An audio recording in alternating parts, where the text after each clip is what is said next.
darahnya udah nggak mengalir. Tambah lagi ini jarum, Bang. Iya. Ini gambaran dari badan abang.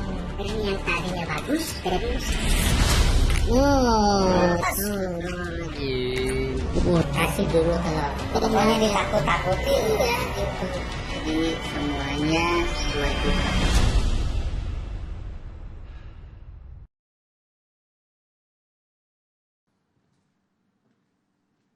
Siapa di sini yang betah sakit?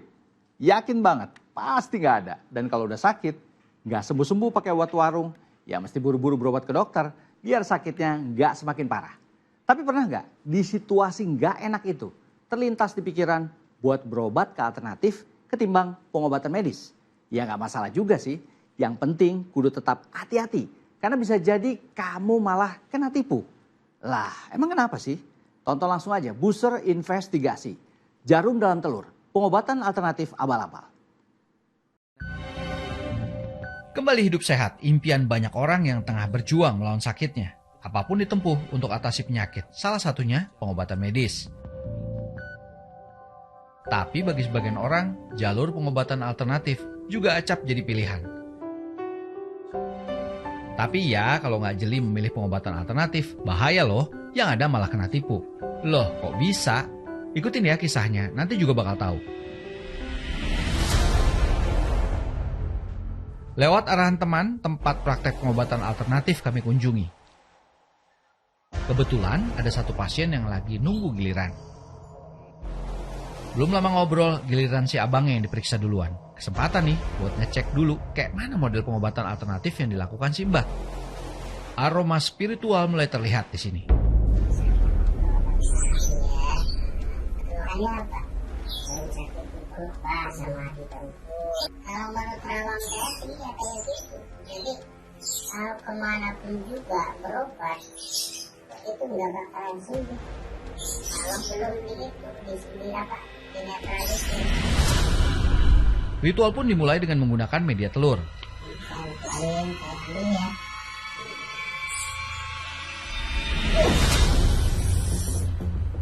Lumayan juga berat.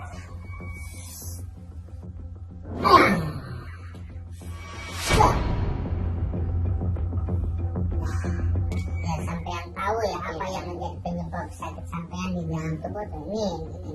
Ya kan lo? Kan bawa kan itu ya? Tuh. Coba lihat. Kan. Nih, coba nih, lihat lagi nih, apa nih tuh? Ada apa nih itu? Jarum itu. Ternyata proses penarikan penyakit si pasien nggak berhenti sampai di situ. Dengan media buah semangka, ritual kembali berlanjut. Ini pegang sama sampean, coba. Pegang. Ditempelin ke badan sampean. Nah, gitu. Nah, coba ya. Nah. Relax sampean, relax. Coba tarik nafas sampean.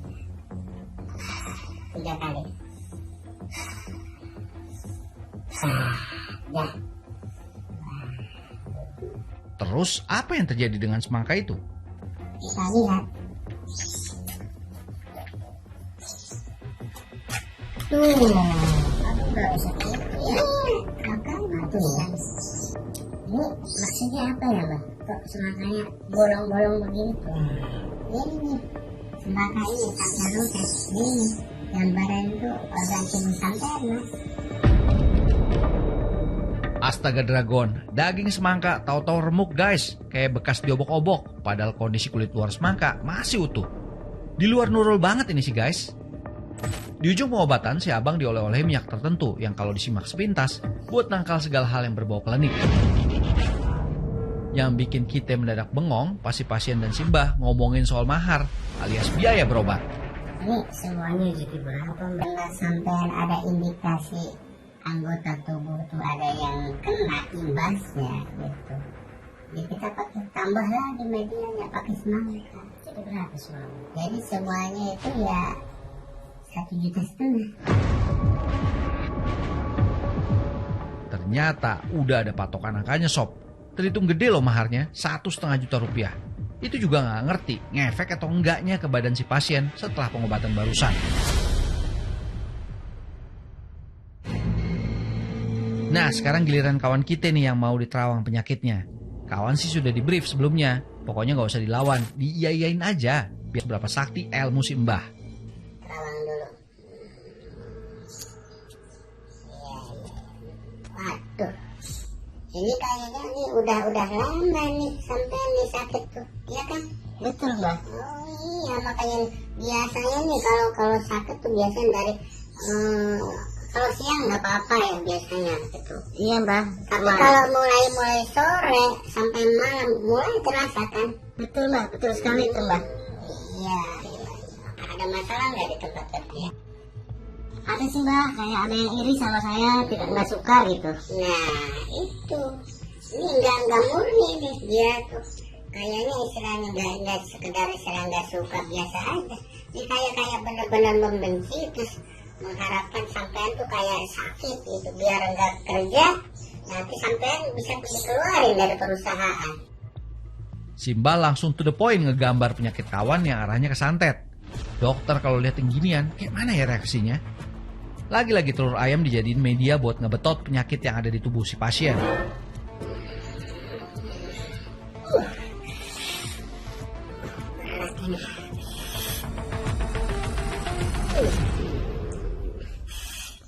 Kalau sampean pengen tahu apa penyebab sakit sampean ada nih, udah saya pindahkan nih ke telur ini, biar sampean tahu nih dalamnya apa nih. Ini kan utuh kan telur? Iya Pak. Oh nih sampean. Oh. Ini maksudnya gimana ya Mbak? Nah ini dia penyebab sakit sampean tuh, sampai nih yang bikin pundak kayak berat ini kan sampai kayak hitam begini nih, hitam, darahnya udah nggak mengalir nih, tambah lagi ini nih jarum Mbak. Iya ini yang tambah sakit ini nih, aduh. Gak masuk akal dan serem sih ini. Telur berubah menghitam dan ada jarum di dalamnya. Tapi kok kalau diperhatiin bener-bener pecahan telurnya sama ya sama pasien sebelumnya tadi. Belum kelar loh ini, ada Sesi lanjutan yang omotin. Kalau pengen bener-bener bersih semua, mau nggak sampean yang ngikutin saran dari saya? Biar apa? Biar bener-bener bersih gitu.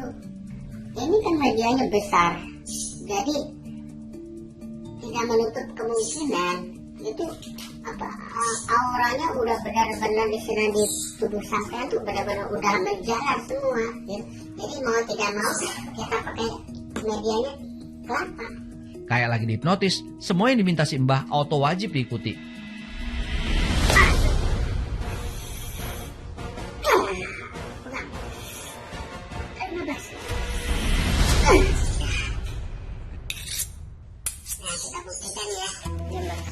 Dalamnya tuh gambaran dari tubuh sampean biar jelas.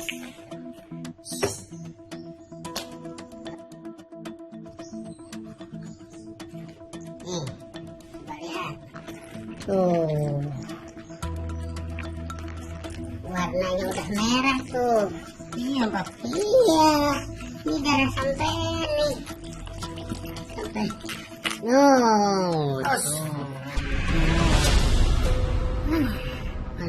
Untung sampean cepat kesini. Persis kayak main sulap, paku dan kawat berkarat keluar dari dalam batok kelapa. Air kelapa pun berubah jadi agak kemerahan. Ini orang beneran punya ilmu kebatinan atau ngakalin ya? Ritual pengobatan kelar, biaya gimana nih?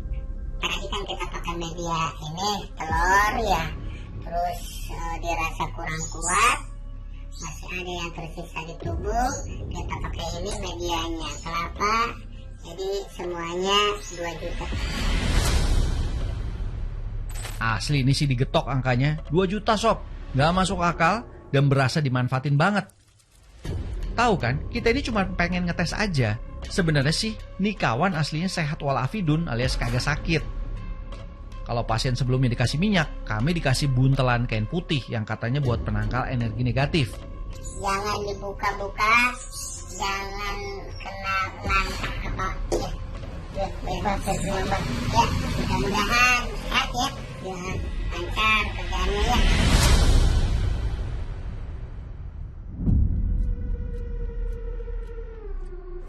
Dan kita geser ke praktek pengobatan alternatif lain. Siapa tahu ada cerita yang gak kalah seru. Model aktingnya sama aja kayak sebelumnya, pura-pura sakit. Iya Mbak. Ini punggung ke belakang tuh.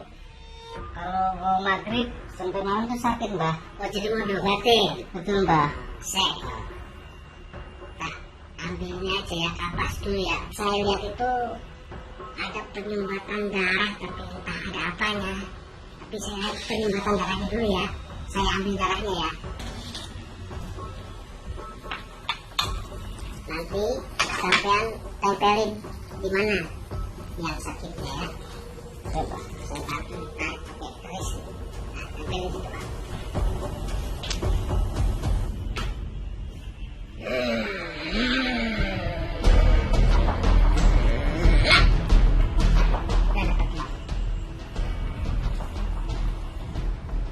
Karena ini judulnya penyumbatan darah, abang copin.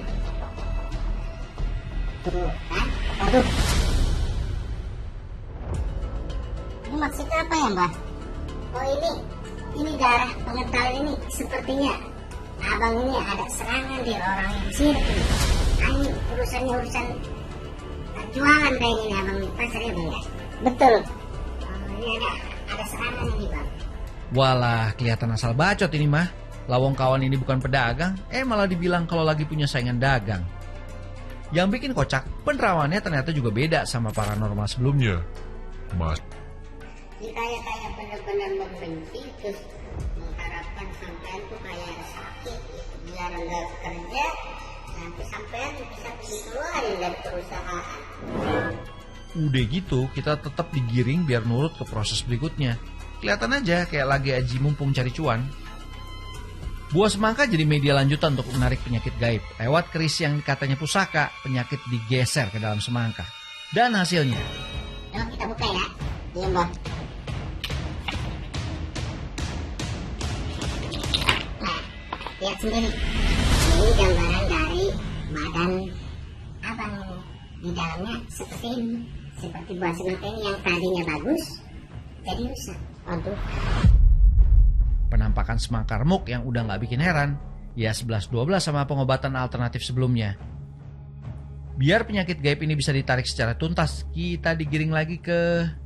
udah ketebak ini mah. Ujung-ujungnya jarum lagi yang nongol.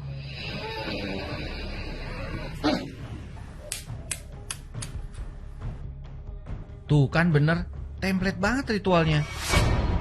Ini nampak jelas kan? Nah, ada jarumnya 2 kan? Maharnya melejit lagi nih bakalan. Jadi maharnya berapa Mbak? Semuanya maharnya telur, semangka sama gabah sama minyak. Semuanya 1,5 1,5 juta. Ini mah kayak lagi dipalak pakai mode halus, 1,5 juta rupiah cuy. Dan modelan yang sama lagi. Endingnya dikasih minyak yang katanya buat penangkal serangan gaib. Tapi yang masih bikin penasaran, masih inget kan sama buntelan jimat ini yang katanya jangan dibuka? Jangan dibuka-buka, jangan kena ngangkat apapun. Udahlah kita buka aja daripada bikin susah tidur. Dan ternyata isinya cuma batok koral biasa saudara-saudara. Ini jadi pertanyaan besar berikutnya. Jangan-jangan semua ini cuma trik akal-akalan belaka? Karena ditakut-takutin ya gitu. Ya, nanti dia mau juga gitu akhirnya.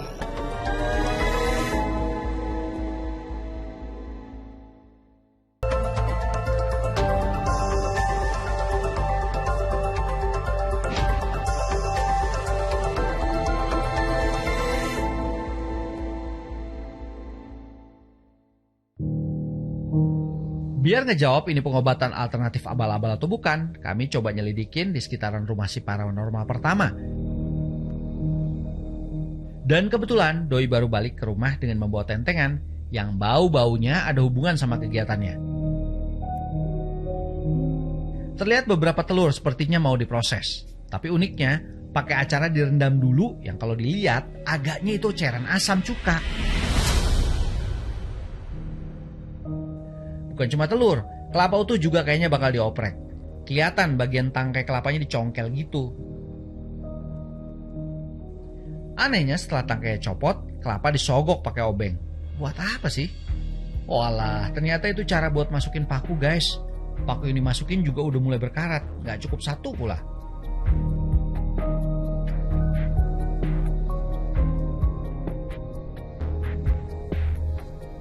Doi juga masukin pewarna merah, mungkin biar makin dapet kali ya efek dramatisnya nantinya.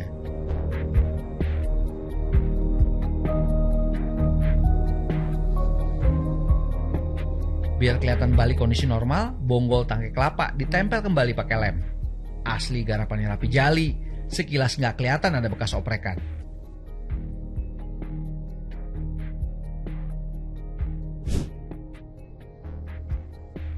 Telur rendaman cuka tadi terus lanjut digosok. Oh, paham permainannya nih. Biar kulit cangkangnya jadi putih, jadi dikira telur ayam kampung. Biar tahu detail permainan Simbah, kami tugasin salah satu temen yang juga kenal dengan Simbah buat ngorek lebih dalam. Di sini telur kemudian dilubangi pakai alat suntik medis. Gampang karena pastinya cangkang telur melunak pasca kena cairan asam cuka sebelumnya. Proses pelubangan cangkang telur udah tahu kan buat apa? Itu ngapain balik masukin jarum gitu Bang?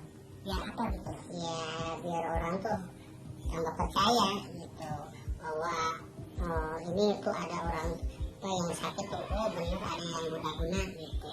Biasanya kan umumnya gitu kan, kalau guna-guna kan rata-rata kan kayak apa jarum apa di badannya gitu. Warna hitam pada telur itu berasal dari pewarna tekstil yang sengaja disuntikin ke dalam telur.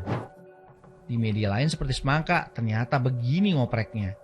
Modal kawat yang sedikit dibengkokin, ujung tangkai semangka terus dicolok-colok keluar masuk. Supaya bagian dalam semangka jadi rusak tanpa harus membelah semangkanya. Panen cuan pakai cara nipu ini mah. Bah, ya misalnya ada pasien nih punya penyakit itu bisa miring nggak Bang? Mau pakai telur, pakai semangka, pakai kelapa. Emang sih suka ada pasien yang kayak gitu istilahnya. Cari yang murah lah. Dia kayak mungkin karena budgetnya punya segini gitu. Ya nggak apa-apa. Nanti saya kasih dulu telur. Tapi ujung-ujungnya semuanya saya pakai gitu. Biar laku semua. Iya, dan ujung-ujungnya semua gitu. Nanti setelah telur saya paksakan nih yang lainnya gitu. Saya semangka, terakhir kelapa itu pokoknya ditakut-takutin ya gitu. Nanti dia mau juga gitu akhirnya. So udah bisa dipastiin 1.000.000% ini praktik pengobatan tipu-tipu. Biar makin kebuka gamblang yang ngakunya ahli spiritual sempat kami datangi sebelumnya, coba kembali diintai. Model telur yang mau dioprek sama seperti sebelumnya, direndam larutan cuka dan endingnya dikasih jarum dan pewarna.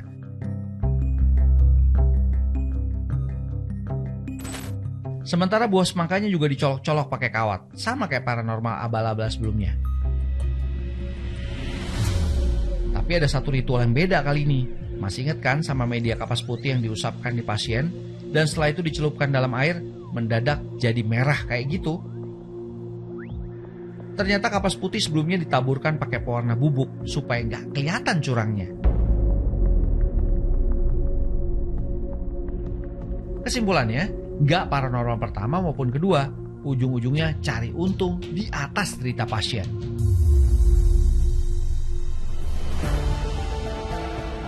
Pengobatan alternatif memang menjadi salah satu cara ikhtiar orang untuk mencari kesembuhan. Meski tak ada justifikasi yang pasti, mana yang benar dan mana yang tipu-tipu, semuanya kembali ke keyakinan dari pasien itu sendiri.